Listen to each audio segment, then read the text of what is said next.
निघून गेली. दादांच्या बाबतीत अनेक गोष्टी मला सांगता येतील.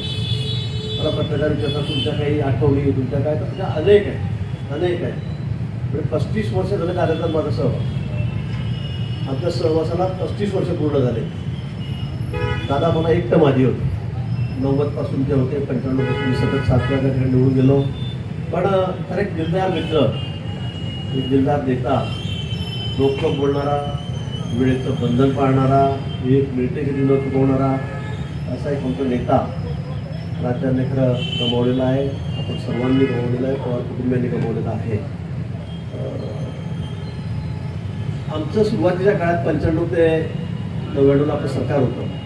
नंतर 2000 नंतर सरकार पुन्हा बदललं आणि त्यात सगळे या संजय निराधार योजना ज्या आहेत त्या योजनेचं अध्यक्ष म्हणून त्याला कधी आमदार दिलेलं होतं. कधी आमदार बघतील. सरकार बदललं आणि दादाने निर्णय केला की नाही ते पालकमंत्री बघतील. ते पालकमंत्री आपले होते, काँग्रेस राष्ट्रवादीचे. सरकार बदललेलं होतं आणि मग आमचं खूपच वाद झाले. म्हणून आमदाराचा अधिकार आहे, कारण अध्यक्षतेच्या समितीचे आमदार असायचे. तर खूप वाद झाला. विधानसभा सुरू झाली तरी तो निर्णय घेतला आणि मग आम्ही फार एकदमच पेटलो की असं चालणार नाही, आमदारांना काही अधिकार आहेत की नाही. आणि म्हणून मग खूप खडाजंगी झाली. सभागृह 3 वेळा रद्द झालं आणि त्यानंतर पुन्हा सभागृह सुरू झालं. त्या दिवशी बजेट होता. मी म्हटलं करा आम्ही पुन्हा बजेट मांडू देणार नाही. कसे मांडणार मी बघतो. ते म्हणजे नाही मांडू देणार. आणि त्यानंतर मग त्यांनी भाषणाला सुरुवात केली. मी दादाच्या समोर एक पोस्टर घेतलं. सगळ्या पार्टी सांगितलं जाऊन तुम्ही मांडून द्या आता. मी म्हटलं नाही होणार. आणि ते पोस्टर त्यांच्या समोर उभा राहून आणि टी व्हीवर दिसत होता, महाराष्ट्र बघत होता.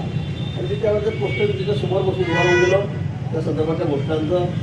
आणि दादांना कुठेही दिसून जातं त्या भाषणामध्ये. खूप वाद झाला. तर म्हणजे मला ते हरकत नाही सांगायला.